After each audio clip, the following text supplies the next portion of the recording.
The following is a presentation of the Eagles Sports Network. All right, Ashley Ingram, second oldest rivalry game in the state of Tennessee, Carson-Newman versus Tusculum. Start us off with a statement about the Pioneers. Yeah, we got another great opportunity Saturday to go play our oldest rivalry game against Tusculum, which is a very talented team. Do not let the records fool you. They're talented. They have great coaching, and I've been in a few of these rivalry games with the academies. You can throw out the records, and we're going to play really well to have an opportunity to win on the road in a place that we just haven't played well in recently.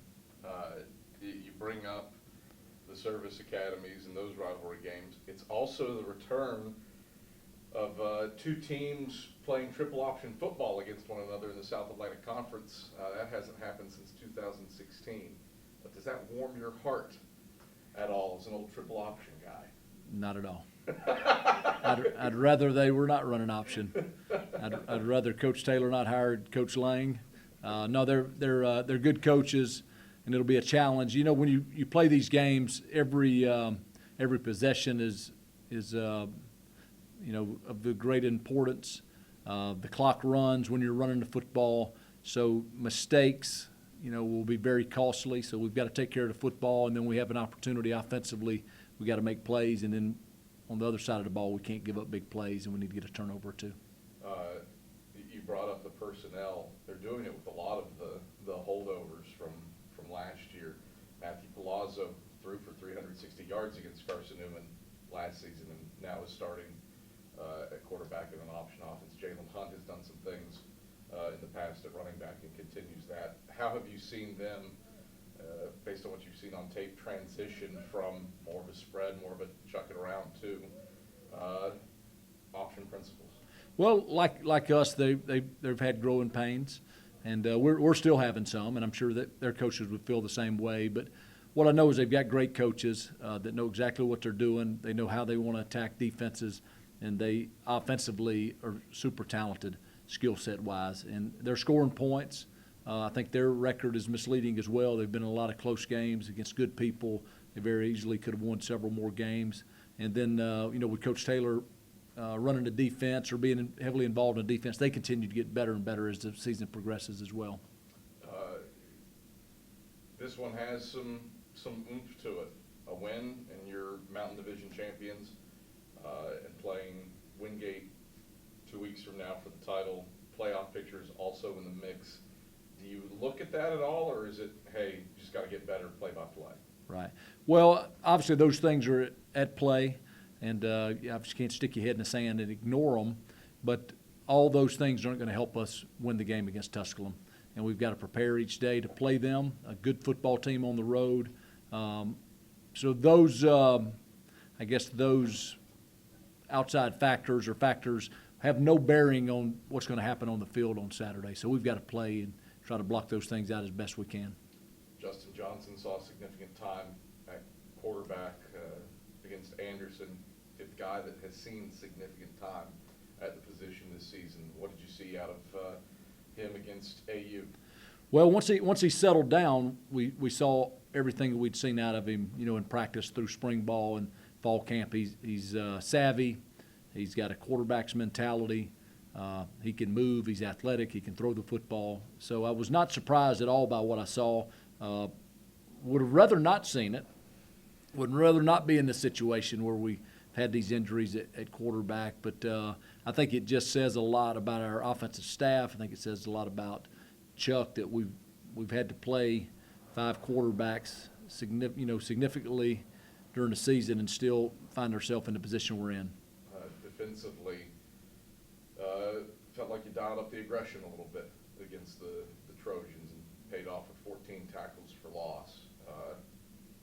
Can you break down the maturation of that unit that has been pockmarked by injury, especially up front, but you've got veteran linebackers, veteran secondary that seems to be making things happen? Yeah, we are, as the season progresses, we're getting better. As the season progresses, we're getting some guys back. Jesse Combs just came back, who's a great addition to our defensive line. Our linebacking core is very athletic. They ran around and made a lot of plays. Obviously, It starts up front on the D-line. So I think we've got an athletic group, and we're playing hard. And, Coach Slade is aggressive by nature, and so those guys are taking on his personality, and I think we're getting better. Tanner Fleming told me that Turk Daniels is up to 62 knockdowns on the year for the offensive line, which is the single-season record, at least going back to 2014 for most knockdowns in a Good. season. You've highlighted him throughout the year up front. I guess, is this just not a surprise at all, given his proclivities up front? No, I'm not surprised. He's doing well. He's just a steady kid. He's one of those guys you can kind of show him a concept one time and he picks it up. So he's played well from day one, and we're excited. And he's going to have to continue to play well if we're going to do the things we want to do this season.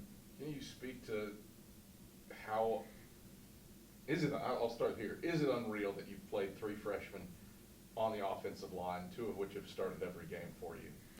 With Trey Edwards starting the last 5, and you're nearly averaging 300 yards per game on the ground. Yeah, well, I guess the answer is I think this is my 28th season coaching, and the first 27 were as an offensive line coach. And I don't know that I've ever started a freshman offensive lineman at the collegiate level.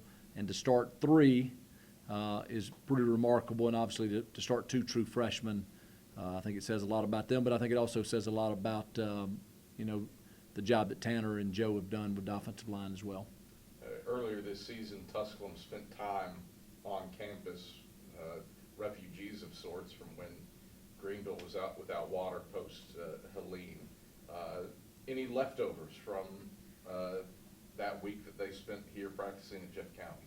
Right. Well, as Dr. Fowler said, it was kind of our duty to be good neighbors. It was a great gesture on his part to Tusculum. I don't think there were any issues, and I think those young men had a good time on campus here. I heard they enjoyed the food. Shout out to Chef Matt and Fresh Ideas over there. He does a great job. But no, Coach Taylor, I think he also expressed his gratitude to Carson-Newman for helping them out. And when we saw each other the first time in January, we both talked about, and he brought it up, that the incidents that have happened between Carson-Newman and Tusculum on the bad side, the altercation stuff, that was going to be a thing of the past, and we certainly feel that way. I have nothing but respect for that group and that coaching staff, and they're just another opponent like everyone else, and we certainly wish them all the best and hope they're doing well. Anything else? No, we're just excited for another opportunity, and we've got a great challenge. We've got to go on the road, and these day trips in this league are not easy. Not used to that, or it's been a little while since I've done that. But we'll have to play better than we did offensively, to start the game last week if we're going to have a chance to win this game, because they'll play really good defense against us, and we're just excited to play.